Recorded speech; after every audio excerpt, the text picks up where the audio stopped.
Hello दोस्तों, कैसे हैं आप सब। उम्मीद करते हैं आप अच्छे होंगे। तो चलिए आज की क्लास में हम सीखने वाले हैं हाइड्रोजन बॉन्डिंग। हाइड्रोजन बॉन्डिंग एक ऐसा टॉपिक है भाई जहां से क्वेश्चन श्योर है कि 3 नंबर का आएगा। कम से कम एक, कभी कभी ऐसा भी हुआ है कि 1 नंबर का यहाँ से आ गया है, लेकिन जनरली मान के चला जाए कि यहाँ से 3 नंबर का क्वेश्चन आते रहता है। तो क्यों ना इसको, इस टॉपिक को अच्छा किया जाए। और इस वीडियो में हम गारंटी देते हैं कि कितना भी कमजोर से कमजोर बच्चा क्यों ना हो, श्योर उसका 3 नंबर अगर इसको पढ़ लेता है, इस वीडियो को रेगुलर देख लेता है, तो 3 नंबर उसका रखा हुआ है। 3 नंबर किसी काटने से नहीं कटेगा। तो चलो हम लोग क्या कर रहे हैं, इस हाइड्रोजन बॉन्डिंग को आज कंप्लीट करने का काम करेंगे। और यहाँ पे देखेंगे ऑब्जेक्टिव यहाँ से कैसे आता है, और फिर देखेंगे कि यहाँ से सब्जेक्टिव क्वेश्चन बिहार बोर्ड में कैसे पूछे जाते हैं। तो चलिए, आपसे मेरी इतनी उम्मीद होगी कि कम से कम इस वीडियो को क्या कर लेंगे, लाइक कर देंगे और शेयर कर देंगे। अपने दोस्तों के पास शेयर कर दीजिए ताकि उनको भी इसका फायदा हो सके। और मेरी भी आपसे तो उम्मीद यही है कि भाई आप जितना ज्यादा शेयर करोगे, एक मुझे मोटिवेशन मिलेगी। जितने ज्यादा बच्चे देखेंगे, एक मोटिवेशन मिलेगा कि हाँ भाई, हम जो काम कर रहे हैं एक सही डायरेक्शन में काम कर रहे हैं, और उसके बाद एक एनर्जी भी मिलेगी। तो चलिए हम लोग शुरू करते हैं। और आप अभी तक इस चैनल को सब्सक्राइब नहीं किए हो तो सब्सक्राइब कर लो भाई। चैनल का नाम है द केम योद्धा। अब हम बात करते हैं हाइड्रोजन बॉन्डिंग। भाई आराम सुनना, एकदम प्यार प्यार से आज पढ़ाने वाले हैं। धीरे धीरे तो आदत बनती जा रही है कैमरे के सामने काम करने का। और यहाँ पे तो बच्चे कोई है नहीं, बस एक हम है, एक कैमरा है, बस यही है। तो चलिए हम लोग शुरू करते हैं भाई हाइड्रोजन बॉन्डिंग। तो हाइड्रोजन बॉन्डिंग के बारे में हम बात करें भाई, तो सुनो। तो हाइड्रोजन, सबसे पहली बात, हाइड्रोजन बॉन्डिंग होने के लिए, हाइड्रोजन बॉन्ड बनने के लिए हाइड्रोजन एटम का होना अनिवार्य है। हाइड्रोजन एटम का होना कंपलसरी है। और हाइड्रोजन किसके साथ जुड़ा होना चाहिए? फोन के साथ। ध्यान देंगे, हाइड्रोजन किसके साथ जुड़ा होना चाहिए? फोन के साथ। यदि हाइड्रोजन फोन के साथ जुड़ा हुआ है तो इसके बीच में हाइड्रोजन बॉन्ड होगा। हाइड्रोजन किसके किसके साथ जुड़ा होना चाहिए? हाइड्रोजन या तो F के साथ जुड़ा होना चाहिए, या तो O के साथ जुड़ा होना चाहिए, या तो N के साथ जुड़ा होना चाहिए। हाइड्रोजन जब फ्लोरीन के साथ जुड़ा हो तो, ऑक्सीजन के साथ जुड़ा हो तो, नाइट्रोजन के साथ जुड़ा हो तो। हाइड्रोजन किसके किसके साथ जुड़ा रहेगा तो हाइड्रोजन बॉन्ड होगा भाई?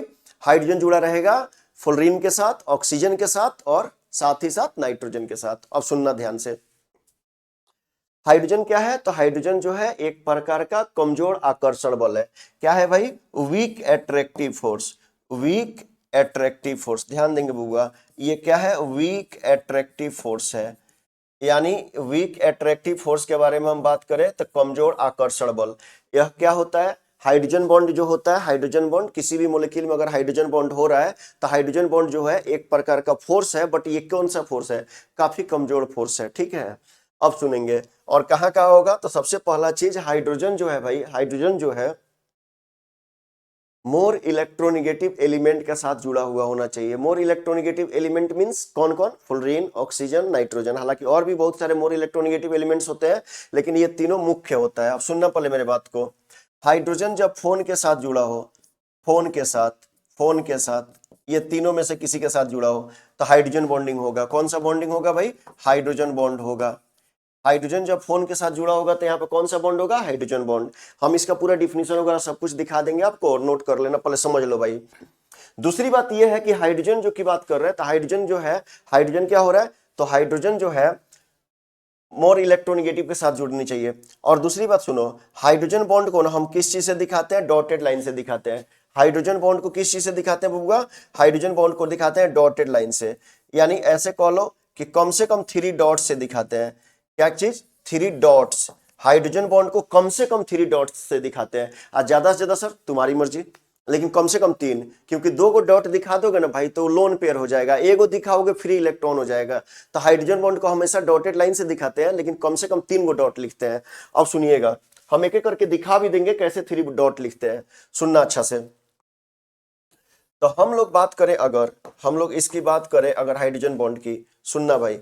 तो हाइड्रोजन बॉन्ड बनने के लिए क्या क्या कहानी है, सुनना। सबसे पहली बात, हाइड्रोजन एटम होना चाहिए। हाइड्रोजन एटम क्या होना चाहिए?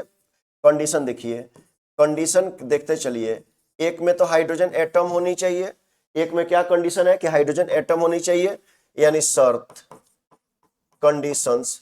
तो क्या होनी चाहिए? हाइड्रोजन एटम होनी चाहिए। 2 में क्या होनी चाहिए? मोर इलेक्ट्रोनिगेटिव एलिमेंट होना चाहिए। 2 में क्या होने चाहिए? मोर इलेक्ट्रोनिगेटिव एलिमेंट्स होनी चाहिए। समझे भाई? 3 नंबर में क्या होना चाहिए? इसकी साइज छोटी होनी चाहिए। जो मोर इलेक्ट्रोनिगेटिव है उसकी साइज क्या होनी चाहिए? छोटी होनी चाहिए। और इलेक्ट्रोनिगेटिविटी क्या होनी चाहिए? इलेक्ट्रोनिगेटिविटी ज्यादा होनी चाहिए। सुनना भाई, हाइड्रोजन बॉन्ड बनने के लिए, हाइड्रोजन बॉन्ड बनने के लिए क्या क्या बातें हैं? तो हाइड्रोजन बॉन्ड बनने के लिए 3 चीजें हैं, ध्यान सुनना।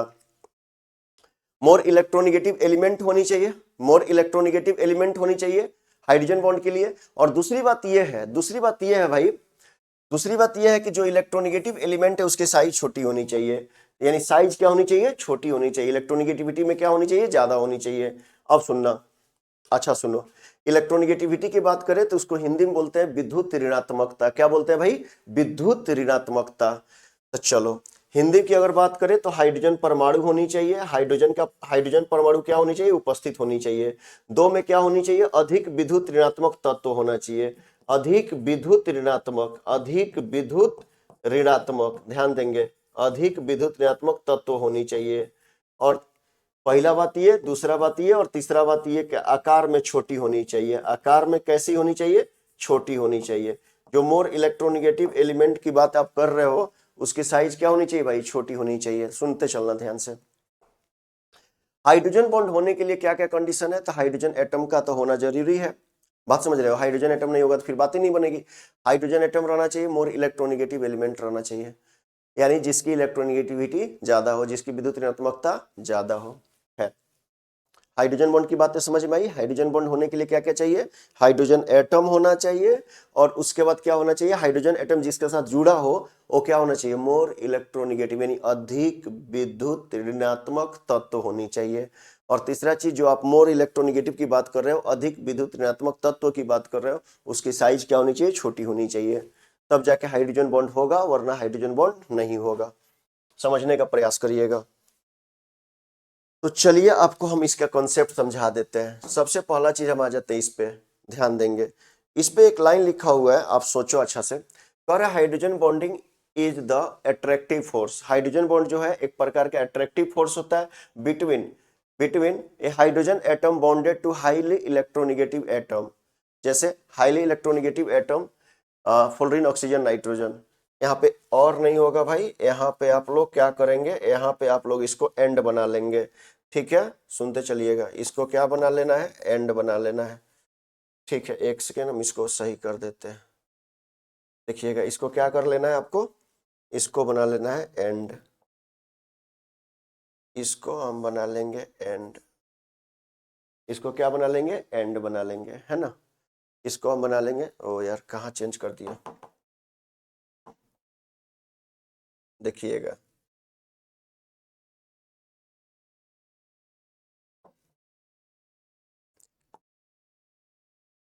And, fluorine, oxygen and nitrogen. ठीक है भाई, फ्लोरीन, ऑक्सीजन एंड नाइट्रोजन। तो कह रहा है कि हाइड्रोजन बॉन्डिंग एक प्रकार का कमजोर आकर्षण बल है, कमजोर आकर्षण बल है चाहे आकर्षण बल है। हाइड्रोजन बॉन्ड भी एक प्रकार का अट्रैक्टिव फोर्स है, लेकिन किसके किसके बीच में बनता है, तो हाइड्रोजन जुड़ा होता है मोर इलेक्ट्रोनेगेटिव एलिमेंट के साथ, और मोर इलेक्ट्रोनेगेटिव एलिमेंट की साइज छोटी होती है। तो वही नीचे लिखे हुए कंडीशन फॉर हाइड्रोजन बॉन्डिंग, देखो यहाँ पर लिखे हुए हैं कि कम से कम इसको 3 डॉट से दिखाते हैं। फिर कह रहा है, पहले देखो ध्यान से, कंडीशंस फॉर हाइड्रोजन बॉन्डिंग, एक में लिखा है hydrogen atom must be present, hydrogen bond present होनी चाहिए। दूसरा लाइन, एक लाइन लिखा हुआ है hydrogen should be bonded to a highly electronegative element. Hydrogen atom जो है वो मोर इलेक्ट्रोनेगेटिव एलिमेंट या हाईली इलेक्ट्रोनेगेटिव एलिमेंट के साथ जुड़ा होना चाहिए। और जो हाईली इलेक्ट्रोनेगेटिव है चाहे मोर इलेक्ट्रोनेगेटिव है, उसकी साइज छोटी होनी चाहिए। अब एक बार थोड़ा सा हिंदी भी इसका देख लोगे। अच्छा देख लो, बहुत सारे बच्चे के मन में रहता है कि हिंदी की बात है, तो हिंदी की बात तो हम सब कुछ समझा ही चुके हैं। वहीं यहाँ पे लिखा हुआ है कि हाइड्रोजन बॉन्ड क्या होता है, मोर इलेक्ट्रोनेगेटिव, इसका हिंदी है भाई, यानी हाइड्रोजन बॉन्ड क्या हो, मोर इलेक्ट्रोनेगेटिव एलिमेंट के साथ जुड़ा हुआ होना चाहिए। हाइड्रोजन बॉन्ड किसके साथ, हिंदी में बोलते हैं भाई, हिंदी में हाइड्रोजन जो है अधिक विद्युत ऋणात्मक तत्वों के साथ जुड़ा होना चाहिए। अधिक विद्युत ऋणात्मक तत्व में कौन कौन से है, फ्लोरीन, ऑक्सीजन, नाइट्रोजन, और उसकी साइज छोटी होनी चाहिए। चलिए ठीक है, यानी हाइड्रोजन बॉन्ड बनने के लिए क्या क्या बातें हैं, तो हाइड्रोजन बॉन्ड बनने के लिए हाइड्रोजन एटम होना चाहिए, और जिस एटम के साथ जुड़ा होगा उसकी साइज छोटी होनी चाहिए, और जिसके साथ जुड़ा उसकी इलेक्ट्रोनेगेटिविटी ज्यादा होना चाहिए। मतलब ये वाला बात है, क्या होनी चाहिए भाई, इलेक्ट्रोनेगेटिविटी की बात कर रहे हैं। कंडीशन क्या है, हाइड्रोजन एटम होना चाहिए, अधिक विद्युत ऋणात्मक तत्व होनी चाहिए, और साइज छोटी होनी चाहिए। चलिए हम बात करते हैं नेक्स्ट, सुनेंगे, है ना। हाइड्रोजन बॉन्डिंग दो टाइप का होता है भाई। हाइड्रोजन बॉन्डिंग कितने टाइप का होता है, दो टाइप का। एक होता है इंटरमोलिक्यूलर और एक होता है इंट्रामोलिक्यूलर। इंटरमोलिक्यूलर का मतलब क्या होता है, ध्यान सुनेंगे। इंटरमोलिक्यूलर का मतलब होता है दो मोलिक्यूल के बीच, क्या मोलिक्यूल के बीच, दो मॉलिक्यूल के बीच, दो मॉलिक्यूल के बीच, ध्यान देंगे, यानी इसमें क्या होता है, दो मॉलिक्यूल के बीच की बात हो रहा है। इंटर मतलब के बीच, यानी दो मॉलिक्यूल के बीच। और ये क्या होता है, एक मॉलिक्यूल के बीच। ये क्या होता है, सुनेंगे ध्यान से, ये क्या होता है, एक मॉलिक्यूल के बीच। किसके मॉलिक्यूल के बीच भाई, एक मॉलिक्यूल के बीच। अगर हाइड्रोजन बॉन्ड, ध्यान देंगे, अगर हाइड्रोजन बॉन्ड दो मॉलिक्यूल के बीच में होता है तो उसे हम क्या कहेंगे, इंट्रा कहेंगे कि इंटर कहेंगे, इंटर कहेंगे। दो मॉलिक्यूल के बीच में हो रहा होगा तो इंटर कहेंगे। ज्यादा फास्ट हो रहा है भाई, लाइव आएंगे तो सब सही हो जाएगा। उम्मीद है कि जल्दी ही आने वाला है, थोड़ा सा कुछ इश्यू चल रहा है, ठीक हो जाएगा। जब दो मॉलिक्यूल के बीच में हाइड्रोजन बॉन्ड रहेगा तो उसे इंटर मोलिक्यूलर कहेंगे, और किसी एक मॉलिक्यूल के बीच में होगा तो उसे इंट्रा मोलिक्यूलर कहेंगे। ठीक है, आगे देखिए। अब देखिए H2O, यहाँ पे H किसके साथ जुड़ा है, O के साथ जुड़ा। अभी बोले है ना कि यदि हाइड्रोजन, ध्यान दीजिएगा, यदि हाइड्रोजन F के साथ जुड़ा हो, O के साथ जुड़ा हो, N के साथ जुड़ा हो, किसके किसके साथ जुड़ा हो, F के साथ जुड़ा हो, O के साथ जुड़ा हो, N के साथ जुड़ा हो, तो इसमें क्या होगा, हाइड्रोजन बॉन्डिंग होगा। अब बताओ, हाइड्रोजन किसके साथ जुड़ा, O के साथ जुड़ा, इसका मतलब हाइड्रोजन बॉन्डिंग होगा। हाइड्रोजन किसके साथ जुड़ा, N के साथ जुड़ा है तो हाइड्रोजन बॉन्डिंग होगा। फिर यहाँ पे देखो भाई, यहाँ पे देखोगे हाइड्रोजन किसके साथ जुड़ा है, F के साथ, तो यहाँ भी हाइड्रोजन बॉन्डिंग होगा। यानी F के साथ जुड़ा हो, O के साथ जुड़ा हो और N के साथ जुड़ा हो, हाइड्रोजन बॉन्डिंग होगा। इसके अलावा बाकी हाइड्रोजन बॉन्डिंग नहीं होगा। हालांकि कंपटीशन में पढ़ोगे तो तुम्हें एक चीज और मिल जाएगा, कभी कभी ऐसे भी दिखाया जाता है, कुछ एडवांस लेवल की बात करें तो उसमें तुम्हें मिल जाएगा, जैसे कि कार्बन ट्रिपल बॉन्ड बनाएगा तो हाइब्रिडेशन उसकी अलग हो जाएगी, और एस कैरेक्टर बढ़ने की वजह से इलेक्ट्रोनेगेटिविटी बदल जाती है। सुनना भाई, अब देखना भाई, जैसे एक बार क्वेश्चन पूछा हुआ था कि हाइड्रोजन बॉन्डिंग किसमें नहीं है, यानी एक पूछा था कि हाइड्रोजन बॉन्डिंग। अब तुम बताओ भाई, सोच के देखना, हमें केवल क्वेश्चन ये है कि हाइड्रोजन बॉन्ड बताना है, किसमें हाइड्रोजन बॉन्ड कहाँ कहाँ है। तो अब बताओ, H2O में हाइड्रोजन बॉन्ड है जी, और फिर देखना H2O हो गया, H2O हो गया, NH3 हाइड्रोजन, NH3 HF, क्या इसमें हाइड्रोजन बॉन्डिंग होगा। तो सर इसमें हाइड्रोजन जो है किसके साथ जुड़ा है, फोन के साथ जुड़ा हो, तो इसमें हाइड्रोजन बॉन्ड FON, किसके किसके साथ, हाइड्रोजन जब फोन के साथ जुड़ा हो, फ्लोरीन के साथ, ऑक्सीजन के साथ और नाइट्रोजन के साथ, तो हाइड्रोजन बॉन्ड होगा। क्या इसमें भी हाइड्रोजन बॉन्डिंग होगा, बिल्कुल होगा सर, क्योंकि हाइड्रोजन जुड़ा है नाइट्रोजन के साथ। हम क्या बोल रहे हैं, हाइड्रोजन यदि फोन के साथ जुड़ा हो, किसके किसके साथ, हाइड्रोजन अगर कहीं पे तुम्हें फोन के साथ नजर आ जाए, चाहे F के साथ, चाहे O के साथ, चाहे N के साथ, तो इसका सिंपल इतना ही कॉन्सेप्ट है कि इसमें हाइड्रोजन बॉन्डिंग होगा। एकरा अलावा बोर्ड में अगर कोई क्वेश्चन आ रहा है बबुआ, इसके अलावा बोर्ड में अगर कोई भी क्वेश्चन आ रहा है और हाइड्रोजन बॉन्डिंग से पूछ रहा है, तो मतलब मान के चलिए कि इसके अलावा तो इसे भी याद नहीं आता है और होता भी नहीं है। तो भाई क्या इसमें भी हाइड्रोजन बॉन्डिंग होगा, होगा कि नहीं होगा, तो इसमें भी हाइड्रोजन बॉन्डिंग होगा। एक बार बिहार बोर्ड में ये वाला ऑप्शन दिया हुआ था, आप बताइए, आप ही लोग बताओगे, आप लोग का एक होमवर्क रहा कि HCl में हाइड्रोजन बॉन्डिंग होगा कि नहीं होगा, आप बताओगे, ये आपका रहा, ये आप बताओगे। दूसरा चीज, अब मान लीजिए PH3 दे दे, PH3, तो PH, अच्छा संख्या कितना बार है हाइड्रोजन की, उस पर गलती से मत जाइएगा। तो क्या इसमें हाइड्रोजन बॉन्डिंग है कि नहीं है, ये आप बताना। हाइड्रोजन बॉन्डिंग है कि नहीं है, ये आप बताओगे। ठीक है भाई, एक और क्वेश्चन है आपका, थोड़ा सोच समझ के जवाब देंगे। एक और क्वेश्चन हो जाएगा, H2O तो लिख ही दिए, तो चलो ये हो गया। यही 3 गो क्वेश्चन बिहार बोर्ड के लिए काफी फेमस है, एगो ई वाला क्वेश्चन फेमस है। तो आपके लिए ये मेरा वर्क रहा, होमवर्क रहा, रूमवर्क रहा। ठीक है, तो इसके लिए हम आपके लिए एक ये दे देते हैं, होम, या होम की बात कर रहे हैं या रूम की बात कर रहे हैं, तो ये आपका क्वेश्चन है। बिहार बोर्ड के इस टाइप से भी क्वेश्चन आते हैं। तो HCl में आप बताओगे हाइड्रोजन बॉन्डिंग है कि नहीं है। और आपकी बात बता दे भाई कि ये बिहार बोर्ड में ये क्वेश्चन 3 से 4 बार आ चुका है ऑब्जेक्टिव। चलिए ध्यान सुनिएगा। तो लगे हाथ एक क्वेश्चन और करते हैं। क्वेश्चन क्या है, थोड़ा सुनने का काम करिएगा। लास्ट में ना हम क्या करेंगे, बैक कर देंगे। अच्छा, किसी को अगर स्क्रीनशॉट लेने की इच्छा है तो कर ले लो भाई, नहीं तो रोने लगते हो तुम लोग। चलो, किसी को स्क्रीनशॉट लेना होगा तो ले लेगा, हम साइड में हट जा रहे हैं। ठीक है, इतना देर में तो स्क्रीनशॉट लिया ही जाएगा। दूसरा चीज, अगला पेज का देखते चलो। ये समझाए है कि हाइड्रोजन बॉन्डिंग कहाँ पे है और हाइड्रोजन बॉन्डिंग होने के लिए क्या क्या कंडीशन है। तो कंडीशन यही है कि हाइड्रोजन एटम होना चाहिए, हाइड्रोजन एटम मोर इलेक्ट्रोनेगेटिव के साथ जुड़ा होना चाहिए, मोर इलेक्ट्रोनेगेटिव की साइज छोटी होनी चाहिए। यानी देखो, अधिक विद्युत ऋणात्मक तत्व होनी चाहिए, उसकी साइज छोटी होनी चाहिए। चलो इसका स्क्रीनशॉट ले लो, ले लिया। ये भाई तुम्हारा हिंदी रहा, जो इंग्लिश हम कराए हुए थे। ये रहा आपका हिंदी। चलिए लिख ली, कर लिए होंगे। अगला इंटरमोलिक्यूलर और इंट्रामोलिक्यूलर की बात हो गई। इंटरमोलिक्यूलर मतलब हाइड्रोजन बॉन्ड तो बनता हो, हाइड्रोजन बॉन्ड तो बनता हो, लेकिन दो मॉलिक्यूल के बीच में बनता हो। दो मॉलिक्यूल के बीच में जो हाइड्रोजन बॉन्डिंग बनेगा उसे हम क्या कहेंगे, इंटर कहेंगे। और जब एक मॉलिक्यूल के बीच में बनेगा उसे हम क्या कहेंगे, इंट्रा कहेंगे। ठीक है, तो इंटर हो गया और इंट्रा हो गया। आगे देखिएगा, नेक्स्ट पेज की हम बात कर रहे हैं। फिर उसके बाद हम बताया कि हाइड्रोजन बॉन्ड कहाँ कहाँ हो सकता है। फिर एक बार रिपीट किए, तो हाइड्रोजन बॉन्ड बनने के लिए हाइड्रोजन के साथ फोन होना चाहिए, फोन, FON, हाइड्रोजन कहीं भी हो और उसके साथ कौन जुड़ा हो, हाइड्रोजन संख्या 1 2 कुछ भी हो चलेगा, लेकिन उसके साथ क्या होना चाहिए, O होना चाहिए, N होना चाहिए और F होना चाहिए। चलो, ये तीन में हाइड्रोजन बॉन्डिंग तो दिख रहा है, लेकिन आपका एगो होमवर्क दिए हुए है HCl और PH3। इसमें आप बताओगे कि हाइड्रोजन बॉन्डिंग होगा कि नहीं होगा, क्योंकि हाइड्रोजन बॉन्डिंग होने के लिए क्या चाहिए, हाइड्रोजन के साथ फोन होनी चाहिए। तो आप देखो इसमें फोन है कि नहीं है, वो आप जानो। नेक्स्ट हम बात कर रहे हैं। चलो भाई, हाँ, अब एक क्वेश्चन है, अच्छा सुनना भाई। लिखा है H2O is liquid, H2O is liquid but H2S is gas, why. ये क्वेश्चन आप देखोगे तो बिहार बोर्ड में पूछा हुआ क्वेश्चन है। H2O द्रव होता है, क्या होता है, H2O द्रव होता है, द्रव होता है, किंतु H2S गैस होता है, क्यों। H2O द्रव होता है जबकि H2S गैस होता है, क्यों, ध्यान सुनना। सबसे पहला चीज में दो बातें हैं इसमें, देखो। अब तुम्हें एक छोटी सी चीज समझाते हैं जो रफ करने में तुम्हें बहुत सहायता करेगा। मान लो भाई, हम यहाँ पे मान के चल रहे हैं कि इसमें हाइड्रोजन बॉन्डिंग हो रहा है, और इस इधर मान ले रहे हैं कि H बॉन्ड हो रहा है, H बॉन्ड मतलब हाइड्रोजन बॉन्ड। इसमें हम मान ले रहे हैं कि हाइड्रोजन बॉन्ड हो रहा है, ध्यान दीजिएगा।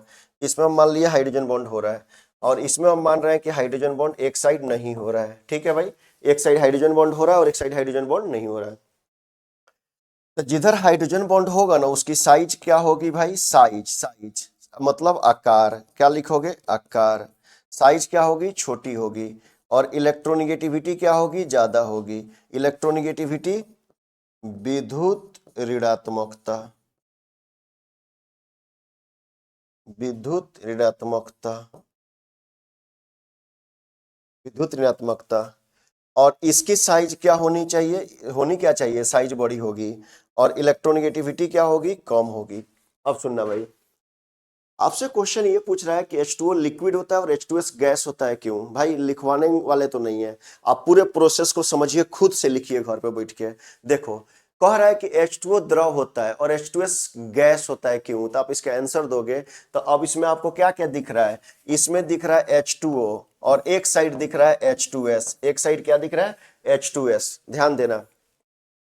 तो आप लिखोगे कि इसमें जो है H बॉन्ड है, इसमें हाइड्रोजन बॉन्ड है। क्यों है भाई, क्योंकि हाइड्रोजन जो जुड़ा है किसके साथ जुड़ा है, फोन के साथ जुड़ा है। हाइड्रोजन जो जुड़ा है किसके साथ, फोन के साथ, FON। अगर हाइड्रोजन F के साथ हो, O के साथ हो, N के साथ हो तो हाइड्रोजन बॉन्डिंग है, वरना हाइड्रोजन बॉन्डिंग नहीं है। क्या इसमें FON के साथ है भाई, तो नहीं है, मतलब हाइड्रोजन बॉन्डिंग नहीं है। तो आप क्या लिखोगे, आप रीजन कैसे लिखोगे वो सुनना। आप लिखोगे, सुनना, H2O द्रव होता है जबकि H2S गैस होता है, क्योंकि, क्योंकि H2O में हाइड्रोजन बॉन्ड होता है और H2S में हाइड्रोजन बॉन्ड नहीं होता है। ठीक है, कारण क्या डालोगे, क्योंकि H2O में ऑक्सीजन की साइज, भाई देख आराम सुनना, जिसमें हाइड्रोजन बॉन्डिंग होता है ना, उसकी साइज क्या होती है, यानी हाइड्रोजन के अलावा, हाइड्रोजन तो दोनों में कॉमन है, उसको छोड़ दो, तो ऑक्सीजन की साइज क्या होगी, छोटी होगी। सर जिसमें हाइड्रोजन बॉन्ड होगा उसका साइज क्या होगा, छोटा होगा, और जिसमें हाइड्रोजन बॉन्डिंग नहीं होगा उसका साइज क्या होगा, बड़ा। देखो भाई, मान लो मेरे इस हाथ में हाइड्रोजन बॉन्डिंग हो रहा है, एक कंपाउंड लिया है, एक कंपाउंड लिया जिसमें हाइड्रोजन बॉन्ड है, और इसमें एक कंपाउंड लिया जिसमें हाइड्रोजन बॉन्ड नहीं है, तो हम कहेंगे कि इसमें हाइड्रोजन बॉन्ड है और इसमें हाइड्रोजन बॉन्ड नहीं है। इस मतलब हाइड्रोजन छोड़ देना, इसमें कहना कि ऑक्सीजन की साइज छोटी होती है, ऑक्सीजन की साइज छोटी होती है और सल्फर की साइज बड़ी होती है। ऑक्सीजन की इलेक्ट्रोनिगेटिविटी ज्यादा होता है, ज्यादा होता है, और सल्फर की इलेक्ट्रोनिगेटिविटी कम होता है, जिसके कारण H2O लिक्विड होता है और H2S गैस होता है। लिखा जाएगा, लिखाएगा। H2O क्या होता है, द्रव होता है और H2S गैस होता है। H2O लिक्विड होता है, H2S गैस होता है। रीजन क्या है, H2O में हाइड्रोजन बॉन्ड होता है और H2S में हाइड्रोजन बॉन्ड नहीं होता है। कारण क्या है भाई, कारण बताओ, रीजन क्या है। तो सर इसमें एक ही बात है, हाइड्रोजन में होने के कारण बताओ ना, ऑक्सीजन की साइज छोटी है, ऑक्सीजन की इलेक्ट्रोनिगेटिविटी ज्यादा है ना भाई। चलना। तो इसमें क्या लिखोगे, ऑक्सीजन की साइज, साइज ऑफ ऑक्सीजन या ऑक्सीजन की आकार, ऑक्सीजन की आकार हिंदी में लिख देते हैं, इंग्लिश वाली मीडियम वाला अपना कर लेगा। ऑक्सीजन की आकार क्या होगी, छोटी होगी। ऑक्सीजन की इलेक्ट्रोनेगेटिविटी क्या होगी, ज्यादा होगी। ऑक्सीजन की इलेक्ट्रोनेगेटिविटी क्या होगी, ज्यादा होगी। और इसमें क्या लिखोगे भाई, इसमें लिखोगे सल्फर की साइज, मतलब समझ ही रहे हो कि आकार बड़ी होगी। ठीक है, दूसरा क्या लिखोगे, सल्फर की इलेक्ट्रोनेगेटिविटी कम होगी। सल्फर की इलेक्ट्रोनेगेटिविटी क्या होगी बुआ, कम होगी। तो इस टाइप का क्वेश्चन का आंसर हो जाएगा, बिल्कुल हो जाएगा sir.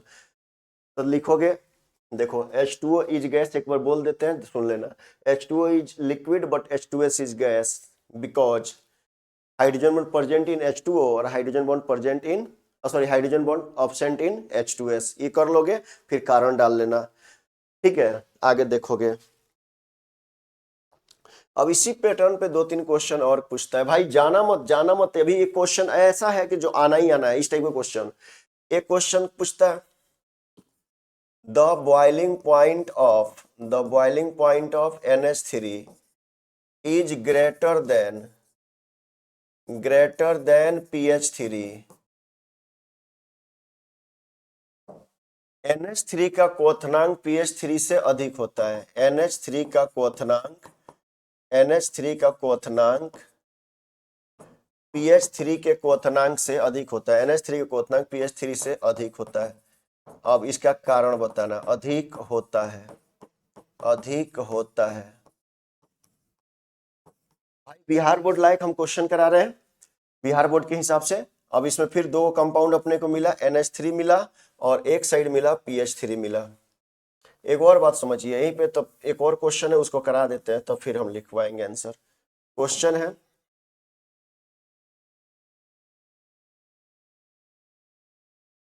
Less volatile of NH3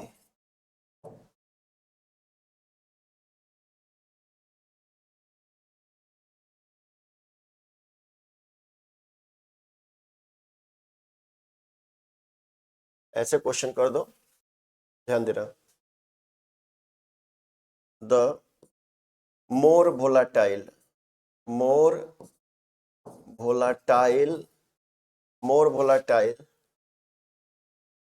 ऐसे लिखो, pH3 इज मोर volatile। अब सही है, मोर volatile देन NH3।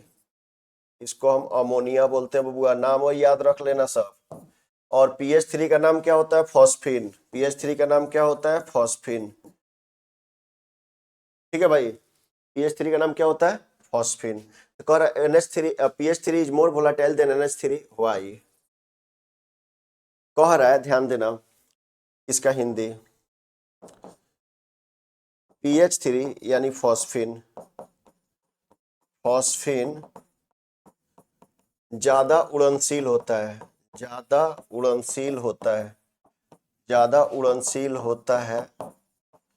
NH3 से। क्यों, यानी अमोनिया से ज्यादा उड़नशील होता है, क्यों?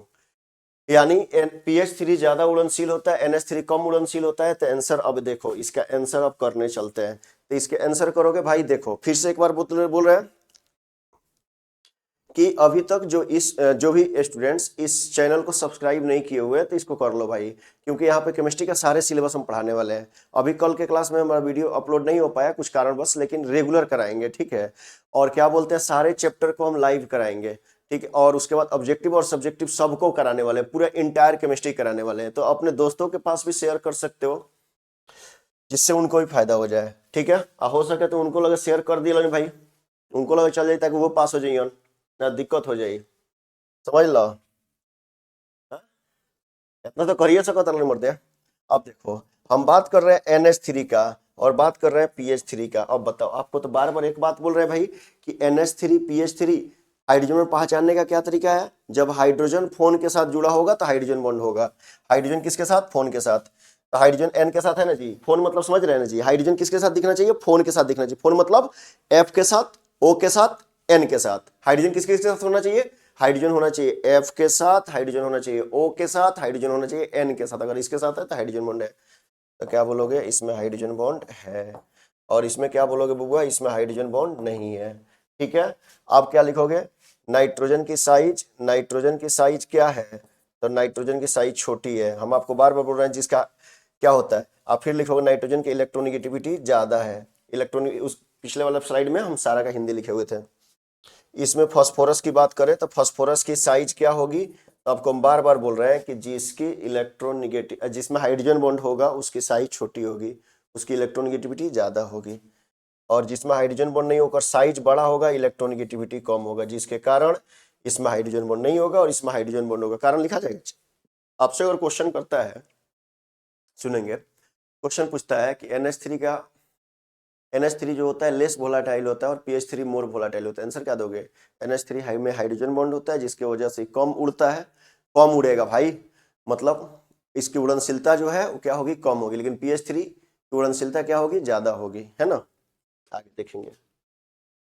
अच्छा, दूसरा चीज कह रहा है कि भाई NH3 को जब हम बॉयल करते हैं तो उसकी टेम्परेचर थोड़ी ज्यादा देनी पड़ती है, थोड़ा सा लंबा समय के बाद, यानी कह सकते हैं कि थोड़ा सा समय लेके वो बॉयल होता है।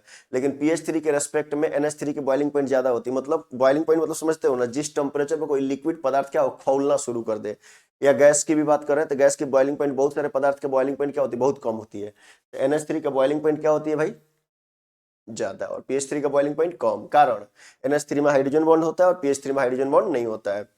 थोड़ा सा इस वीडियो को आप लोग ज्यादा से ज्यादा शेयर कर देना, ताकि मुझे भी क्या होगी, एक एनर्जी मिलेगी, ताकि अगले वीडियो के लिए आदमी काम करेगा। ठीक है, चलिए, इतना हम भी यार वर्क कर रहे हैं, तो फिर थोड़ा सा आपसे भी तो मुझे उम्मीद है ना यार। चलो ठीक है, अब हम एक और वीडियो, सॉरी एक क्वेश्चन और कराते हैं और अंतिम क्वेश्चन होगा। सबसे पहली बात, क्वेश्चन को करने से पहले ना कुछ चीजें आपको समझाना चाह रहे हैं, सुनना भाई। जैसे मान लो भाई, आप लोग आप जानते होंगे कि ये क्या है, अपना बेंजीन है, ये क्या है, बेंजीन है, ये बेंजीन है, और यहाँ पे अपना कोई ग्रुप है, हम नहीं जानते कौन सा ग्रुप है, कोई भी ग्रुप है। इसको आप ऐसे भी लिख सकते हो, ध्यान देना। अब देखो यहाँ पे कोई ग्रुप है ऐसे भी, तो सुनो भाई, ग्रुप आप यहाँ ले सकते हो, यहाँ ले सकते हो, यहाँ ले सकते हो, जहां मन करो वहां ले लो। तो ग्रुप के जस्ट बगल वाले कार्बन को नाम ऑर्थो कार्बन कहते हैं। कौन सा कार्बन, ऑर्थो क्या है, पोजीशन है, स्थान है। और उसके बगल वाले कार्बन को क्या कहेंगे, मेटा कहेंगे। उसके बगल वाले को क्या कहेंगे, पैरा कहेंगे। Ortho, Meta and para. तो इधर से भी जाएंगे तो देखो, ग्रुप के जस्ट सटे हुए कार्बन को हम क्या कहेंगे, ऑर्थो कहेंगे। क्या कहेंगे बुआ, ऑर्थो कहेंगे। उसके बगल वाले कार्बन को क्या कहेंगे, मेटा कहेंगे। और आपको एक जानकारी के लिए बात बता दें, मेटा के लिए छोटा m लिखते हैं, पैरा के लिए छोटा p लिखते हैं, और ऑर्थो के लिए o लिखते हैं, है ना। ऑर्थो के लिए o लिखते हैं, मेटा के लिए m लिखते हैं, पैरा के लिए p लिखते हैं। तो सुनना, ऑर्थो के लिए क्या लिखते हैं, o लिखते हैं, मेटा के लिए छोटा m, और पैरा के लिए क्या लिखते हैं, p लिखते हैं, छोटा p। तो कोई ग्रुप होगा, जैसे मान लीजिए कोई भी ग्रुप हो, जी की जगह पर जैसे NH2 हो सकता है, कुछ भी हो सकता है। तो इस ग्रुप के रेस्पेक्ट में अब मान लीजिए, ध्यान से देखेंगे कि यहाँ पे कोई चीज लिखा हुआ है, और यहाँ पर अब ग्रुप लग गया, तो ऑर्थो कौन हो जाएगा, ई वाला हो जाएगा। ऑर्थो कौन हो जाएगा, ई वाला। जस्ट उसके पड़ोस वाले कार्बन को हम क्या कहेंगे, ऑर्थो कहेंगे। ये भी क्या होगा, ऑर्थो। और उसके एक आगे वाले कार्बन को क्या कहेंगे, मेटा कहेंगे। क्या कहेंगे बुआ, मेटा कहेंगे। इसको भी क्या कहेंगे, मेटा कहेंगे। और इसको क्या कहेंगे, पैरा कहेंगे। तो ऑर्थो, मेटा, पैरा की बात करें तो ग्रुप के बगल वाले कार्बन को ऑर्थो कहेंगे, उसके बगल वाले कार्बन को मेटा कहेंगे, उसके बगल वाले कार्बन को पैरा कहेंगे। और देखो भाई, 1 घंटा वीडियो, 1 घंटा से तो कम ही होगा। अगर मान लो थोड़ा सा उसके आसपास भी चल गया तो कोई दिक्कत नहीं होने वाली। लेकिन एक बात याद रखना, आज के क्लास में तुम्हारी सारी कंसेप्ट क्लियर हो जाएगी। एक और क्वेश्चन है, VVI क्वेश्चन है, ऑर्थोनाइट्रोफिनॉल, ऑर्थोनाइट्रोफिनॉल और पैरा नाइट्रोफिनॉल में वोलाटाइल कौन होता है और मोर वोलाटाइल कौन होता है। सुनना ध्यान से, अब सुनना। जैसे हम बात करते हैं, क्वेश्चन है भाई, सुनना अच्छा से। क्वेश्चन है ऑर्थो, ऑर्थोनाइट्रोफिनॉल, ऑर्थोनाइट्रोफिनॉल, ध्यान देंगे। Orthonitrophenol is more volatile, more volatile than nitrophenol, para nitrophenol. ध्यान देंगे भाई, orthonitrophenol is more volatile than para nitrophenol. Why, question यही है, कह रहा है ऑर्थो नाइट्रो, ऑर्थो नाइट्रोफिनॉल, ध्यान देंगे बुआ, ऑर्थो नाइट्रोफिनॉल ज्यादा उड़नशील होता है, ज्यादा उड़नशील होता है, ज्यादा उड़नशील होता है। ये पूछा गया क्वेश्चन है, जितने भी क्वेश्चन करवाए हैं सारा इंपोर्टेंट क्वेश्चन करवाए हैं। ऑर्थो नाइट्रोफिनॉल ज्यादा उड़नशील होता है पैरा नाइट्रोफिनॉल से, पैरा नाइट्रोफिनॉल से, पैरा नाइट्रोफिनॉल से। अब वही पूछ रहा है क्यों, यानी ऑर्थोनाइट्रोफिनॉल जो होगा वो क्या होगा, ऑर्थोनाइट्रोफिनॉल ज्यादा उड़नशील होता है, यानी ज्यादा उड़ जाता है। काहे उड़ता है सुनिएगा ध्यान से, अब आपको हम समझाते हैं। देखिएगा, फिनॉल का स्ट्रक्चर तो आपको पता ही होगा, कुछ इस टाइप का होता है। ठीक है भाई, ये हो गया पैरानाइट्रो। देखो उसके बाद ऑर्थोनाइट्रो, तो इस पे क्या जुड़ेगा, NO2 जुड़ेगा। क्या जुड़ेगा, NO2 जुड़ेगा। अब पैरानाइट्रोफिनॉल की बात करें तो पैरानाइट्रोफिनॉल मतलब यहाँ पे हो गया OH और यहाँ पे हो गया NO2। तो अब ये देखिए, ये क्या है, ऑर्थोनाइट्रोफिनॉल। ये क्या है, ऑर्थोनाइट्रोफिनॉल है। और ये क्या है, पैरानाइट्रोफिनॉल है। क्या है भाई, पैरानाइट्रोफिनॉल। कोई दिक्कत, ये ऑर्थोनाइट्रोफिनॉल और ये क्या है, पैरानाइट्रोफिनॉल। अब देखिए बात ये है कि ई जो है ज्यादा उड़नशील होता है, ई जो है ये मोर वोलाटाइल होता है। क्या होता है, मोर वोलाटाइल, मोर वोलाटाइल। और ये क्या होता है बबुआ, लेस वोलाटाइल। लेकिन यही तो हमें कारण समझना है ना, यानी कम उड़नशील होता है। क्या होता है, कम उड़नशील। और ये क्या होता है, ज्यादा उड़नशील। ये क्या होता है, ज्यादा उड़नशील होता है। अब हमें कारण जानना है, इसकी कारण समझनी है कि ऑर्थोनाइट्रोफिनॉल तेजी से वेपर बन के उड़ने लगता है। जैसे आपको समझाते हैं, ध्यान सुनिएगा। एक बर्तन में ऑर्थोनाइट्रोफिनॉल है, एक में पैरानाइट्रोफिनॉल है। तो ऑर्थोनाइट्रोफिनॉल क्या करता है, तुरंत वेपर बन के उड़ना शुरू कर देता है। लेकिन पैरानाइट्रोफिनॉल को वेपर बनने में समय लगता है। उसी को समझने का हम काम करते हैं। आखिर ऐसा क्या होता है, सुनना बुआ, देखना, ये देखो आप समझ में आएगा।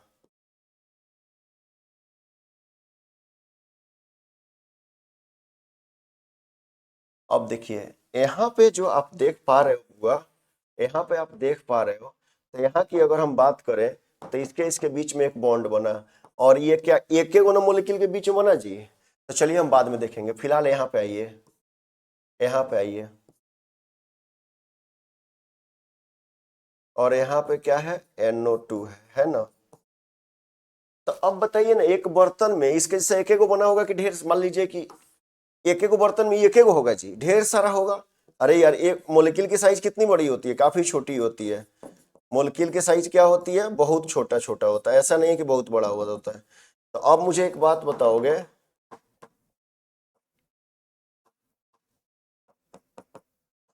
अब सुनना, तो इसमें जितने भी मोलिक्यूल है सब मोलिक्यूल अपने अंदर बना रहा है। इसके अंदर थोड़ा सा एक बार आइए,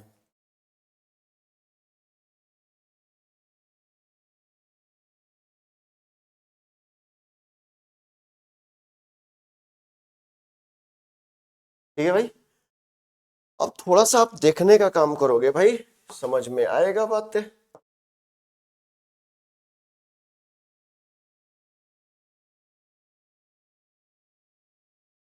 चलना, अब सुनना भाई। अब देखो क्या होता है, ये क्या करता है, ये क्या करता है, ध्यान समझने का प्रयास करना। अब देखो, इसमें दो मोलिक्यूल के बीच में बना। हम आपको लिखे थे इंटरमोलिक्यूलर और इंट्रामोलिक्यूलर। इंट्रामोलिक्यूलर में लिखे हुए थे कि जब हाइड्रोजन बॉन्ड किसी एक मोलिक्यूल के बीच में होगा तो इंट्रा। अब तुम्हें एक छोटी सी चीज समझाते हैं भाई। देखो, ये वाला जो बॉन्ड बना है ना, यहाँ पे कौन सा हाइड्रोजन बना, सॉरी, यहाँ पे जो बॉन्ड बना वो किस टाइप का बॉन्ड बना, यहाँ पे बॉन्ड बना इंटरमोलिक्यूलर। क्या बना बबुआ, इंटरमोलिक्यूलर हाइड्रोजन बॉन्ड। इसमें क्या बना, इंटरमोलिक्यूलर हाइड्रोजन बॉन्ड। इसमें जो बन रहा है वो क्या बन रहा है, इंट्रा बन रहा है। क्या बन रहा है, इंट्रामोलिक्यूलर। क्या बन रहा है, इंट्रामोलिक्यूलर हाइड्रोजन बॉन्ड बन रहा है। एक में बन रहा है इंटरमोलिक्यूलर और एक में बन रहा है इंट्रामोलिक्यूलर। अब देखो, तुम सोचो, अच्छा सुनना, अब सुनो। मान लो यार कि हम एक काम किए हैं कि हम लोग ना एक क्लासरूम है, उसमें क्या है, 10 बच्चे हैं। ध्यान सुनना, एक कोई क्लासरूम है जिसमें 10 बच्चे हैं। और दो केस है, आराम सुनना, दो केस है। एक केस मान लो कि हम भी एक स्टूडेंट के तौर पे हैं, तो हम क्या किए, अपना हाथ खुद से ऐसे जकड़ के बैठे हुए हैं। अब कोई आ रहा है हमसे काफी मजबूत आ रहा है, अब वो हमें निकालना चाह रहा है, तो वह क्या किया, हमको उठा के ले जाकर उन्हें बाहर रख दिया। मतलब समझिएगा ध्यान से, एक केस ही है। एक केस क्या है, जो क्लास में 10 बच्चे थे, एक केस था कि 10 बच्चे अपने अपने हाथ, मतलब किसी से मिले वाले नहीं थे, अपने हाथ खुद से बना लिए थे, खुद से, यानी अपना हाथ उसका फ्री नहीं था, अपने से बना लिए थे, किसी दूसरे के साथ नहीं मिले थे, सब अलग अलग बैठल था, अपने में मिला के ऐसे बैठे हुए मला फिर रहा है, समझे ना बात को। तो अब क्या किया, अपने से मिला लिया। अब 10 है, अब 10 सब अलग अलग अपने में बॉन्ड बना के बैठल है। एक और केस है कि 10 क्या किया है, इस एक बच्चा दूसरे बच्चा के साथ हाथ मिलाया, दूसरा बच्चा तीसरे बच्चा के साथ हाथ मिलाया है। तो आप बताइए ना, क्लासवा से निकालना किसको आसान होगा, जो सब गुड़ा एक अलग अलग बैठा था तब ना आसान था जी, कि सब गुड़ा एक साथ मिला हुआ था तब आसान था। तो सुनो भाई, पहले देखो है सब क्या है, सब अलग अलग है, तो अगर मुझे इसको निकाल कर फेंकना होगा तो उठाएंगे, फेंक देंगे, वेपर बना के बाहर निकाल देंगे। लेकिन इसमें क्या करना होगा, इसको वेपर बनाने के पहले तुम्हें इतनी एनर्जी देनी पड़ेगी, पहले ये दोनों टूट टूट के अलग हो जाए। और जब ये टूट के अलग होगा, और सुनिए, जब ये दोनों टूट के अलग होगा, ये टूट के अलग होगा, तब ना वेपर बनेगा, पहले टूटेगा तब वेपर बनेगा। तो आप याद रखिएगा, जिसमें जहां पर इंटरमोलिक्यूलर हाइड्रोजन बॉन्ड होगा ना, तो वो लेस वोलेटाइल होता है। क्या होता है, लेस वोलेटाइल होता है, यानी कम उड़नशील होता है। क्या होगा, कम उड़नशील होगा। कारण आपको समझ में आया होगा, आई क्या होगा, मोर वोलेटाइल होगा। क्या होगा भाई, मोर वोलेटाइल होगा। कारण अधिक उड़नशील होगा। कारण बताइए, तो कारण एक गो है, कारण एक गो है, क्योंकि इसके बीच में इंट्रा मोलिक्यूलर है, अधिक उड़नशील। भाई इतना वर्क करने के बाद यदि आप लोग मुझे सपोर्ट नहीं करोगे तो थोड़ा सा दुख लगेगा। तो हम चाहेंगे कि आप लोग इस वीडियो को ज़्यादा से ज़्यादा शेयर कर दो, और कल के क्लास में फिर हम कोई नया टॉपिक लेके आएंगे, ठीक है। और उम्मीद है कि बहुत जल्द हम लोग क्या करेंगे, लाइव आएंगे, और लाइव आएंगे तो सारे चैप्टर को एक एक करके देखो हम कैसे प्लान कर रहे हैं। मतलब पहले क्या कर रहे हैं, सारे चैप्टर का थ्योरी डाल दे रहे हैं, पीपीटी बनवा रहे हैं, पीपीटी के लिए दिए हुए हैं, और तो पीपीटी बन जाएगा तो सारा काम होगा। ऑब्जेक्टिव पहले थ्योरी डाल दे रहे हैं, और थ्योरी के बाद उसके बाद क्या करेंगे, उसी चैप्टर का वहीं पे ऑब्जेक्टिव डाल दे रहे हैं। यानी पीपीटी में थ्योरी पहले होगा, उसके बाद उसी चैप्टर का वहीं पे ऑब्जेक्टिव होगा, और सारा ऑब्जेक्टिव एक एक करके हम एक्सप्लेन कर देंगे। और एक बार ऐसा होगा कि मेरे पास 340 से 45 ऑब्जेक्टिव का एक सेट है, उस सारा ऑब्जेक्टिव उससे लगातार प्रत्येक साल 40 क्वेश्चन, 42 क्वेश्चन, 50 क्वेश्चन आते रहा है, रेगुलर आ रहा है। पर 3 साल से बनाया, 3 साल पहले बनाया हुआ, 3 साल से लगातार आ रहा है। तो उसका हम क्या करेंगे, बारी बारी से क्या करेंगे, ऑब्जेक्टिव एक बार करवा देंगे, एक बार पूरा लाइन से ऑब्जेक्टिव उठाएंगे, पूरा सॉल्व करवा देंगे। तो ठीक है, तो आप लोग क्या करो, इस चैनल को सब्सक्राइब कर लो, ताकि नेक्स्ट वीडियो का नोटिफिकेशन आपको आराम से मिल सके। इस वीडियो को लाइक करो, और आपका जो क्वेश्चन एक होमवर्क दिए हुए, 2 दिए हुए, उसका आंसर जरूर करो, ठीक है। मिलते हैं अगले क्लास में, तब तक के लिए जय हिंद।